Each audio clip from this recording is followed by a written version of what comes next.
So यो video चाहिँ मैले आफूलाई मोटिभेट गर्नको लागि बनाएको हो। हजुरलाई यदि यो भिडियो मन पर्दैन भने चाहिँ स्किप गरेर जाँदा पनि हुन्छ। यदि हजुरले मेरो कुरा सुन्न चाहनुहुन्छ भने चाहिँ यो भिडियोलाई अन्त्यसम्म हेरेर मलाई लाइक सब्सक्राइब गरिदिनु होला है त।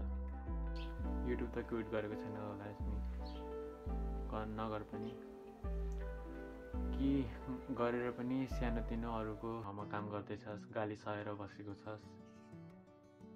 फेरि युट्युब क्विट गरिस् भने तँलाई एउटा कुराको रिग्रेट हुन्छ।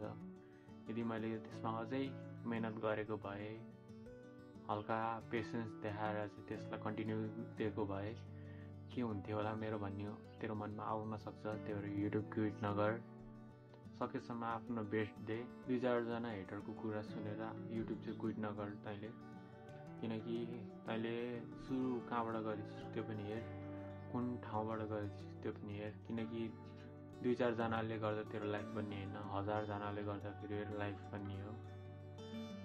जुन तेरो सपोर्टमा छन् तिनीहरूले गर्दा त यहाँसम्म छस् भन्ने बुझ। त्यही भएर चाहिँ युट्युब क्विट नगर, सकेसम्म युट्युबलाई कन्टिन्यू दे होइन। यदि तैँले यो भिडियो फेरि फर्काइ हेरेको छस् भने डिप्रेस पनि होलास्। युट्युबबाट केही नभएको देखेर त आफूलाई के हो भनेर पनि भनिरहेको होलास्।